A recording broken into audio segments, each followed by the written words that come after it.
Do you hear that sound? That is the sound of something new coming. Welcome to Press Play, the all-new video game podcast brought to you by PHSN TV. We will be discussing all things in the video game world with featured guests and new segments each show. If you think you're ready, then press play.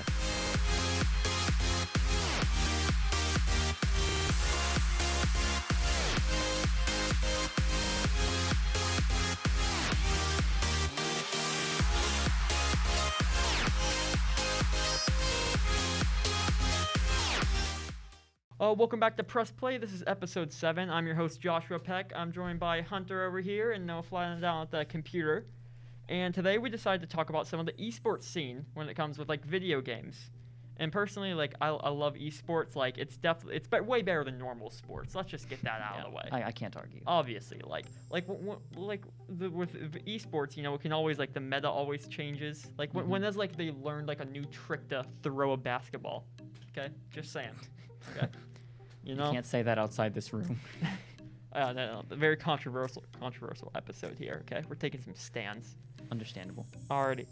And we're just gonna like rank them just from like viewership at first. So like for the top viewership, we have League of Legends, which, you know, it's like a confusing game. Like it's like weird, but it's just like one of those staple, you know, esports games. Yeah, it's definitely hard to understand if you don't know the game.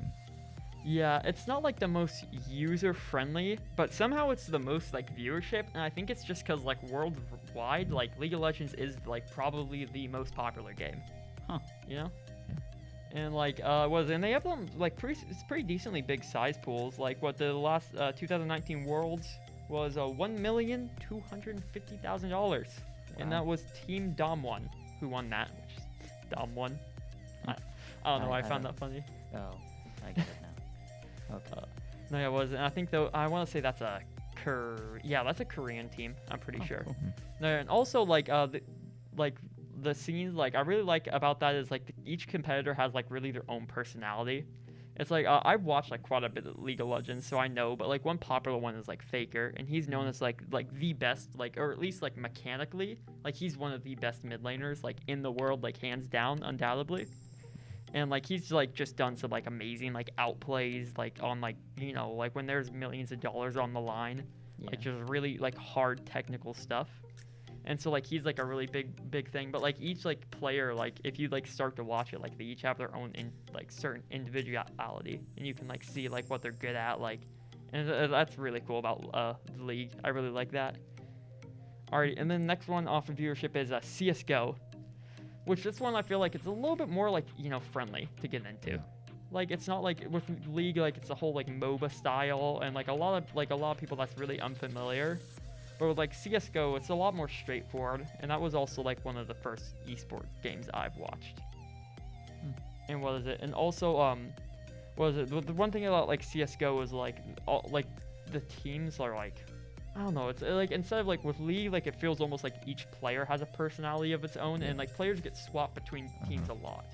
Yeah, and it's a really big team game. Like you gotta coordinate with your teams a lot, and like I'm not saying League doesn't do that, but like in CS:GO, like it's crazy. Like if you go and see how they're talking to each other, like it's kind of crazy.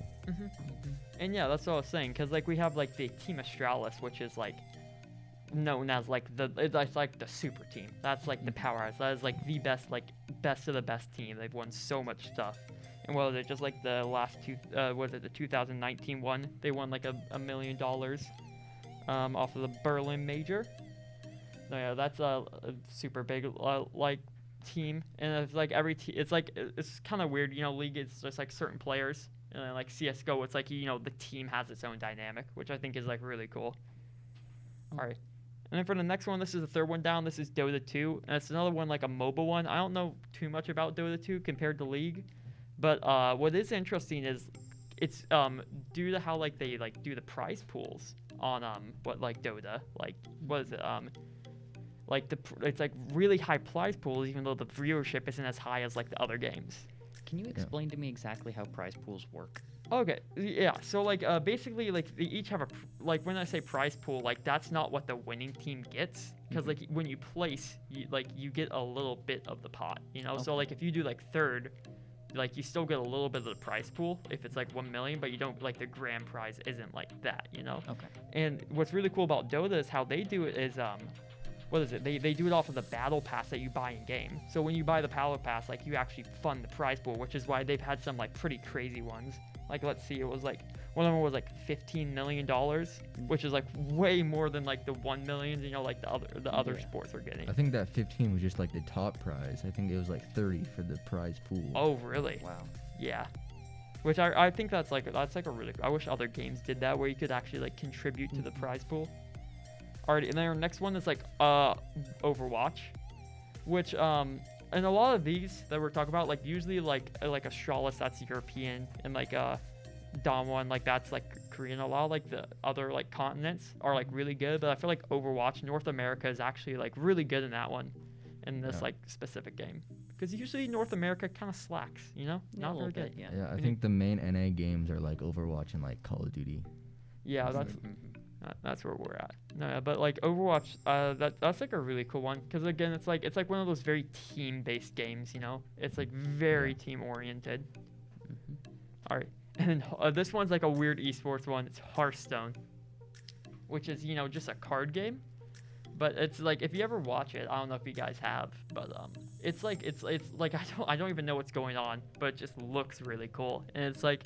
It's kind of cool because, it's less about mechanics and reaction time. It's more about, like, that thinking strategy game, you know? And then also, I do know, like, each round, it's like a time crunch. So you don't get, like, a whole bunch of time, you know?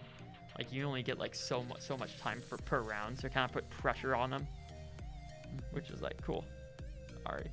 And then we have one of my personal favorites, which I think is, like, one of the first games, like, I actually got into esports in, which is Rainbow. Which Rainbow is like really cool, just because like what was it? First off, of course, is like the first esports game I got into, so it's always gonna hold a little special place in my heart.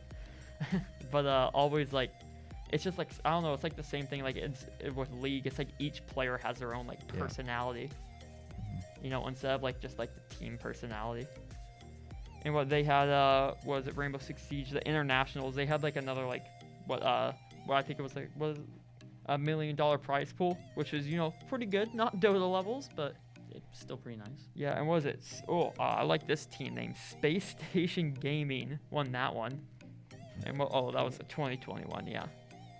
Which that's was it? Siege is like a super cool one. I really like how all of like I don't know, like the map just really plays a really big role into it, because a lot of the other ones, like besides CS:GO, I guess CS:GO has like really big like map play. But with all the like other sports, it's more about like champions and like characters. Like, but like with it's kind of just like a mechanical game. He's kind of got to shoot better than another guy. Like in CS:GO. Yeah. But with like Rainbow Six Siege, you can just do a lot of really cool stuff with like the actual map design and like breaking walls, and I think that just adds like a whole new thing, especially as like a viewer. And I think they do like really good for like streams and stuff. Like they cinematic. Yeah, they do like a lot of like really nice top down shots of like the whole map. You could see what's like being broken into and like on defense and things. Cool. Yeah. And also it's really cool how like it changes. Like CS:GO, it might not change that much for like each event, but like they add new operators in Rainbow, and same with League, they add new legends and stuff. So it changes. Yeah, and like that's why I was taking that very controversial stance there. It's like with the esports gaming, like everything can like change just off of like one patch, Yep. While with like other world games, just the same boring old game, not as cool. Alrighty. Well, after making enough people mad, I think that's gonna wrap it up. Thanks for watching. Tune in next time for episode 8 when we talk about a new subject, and thanks for watching.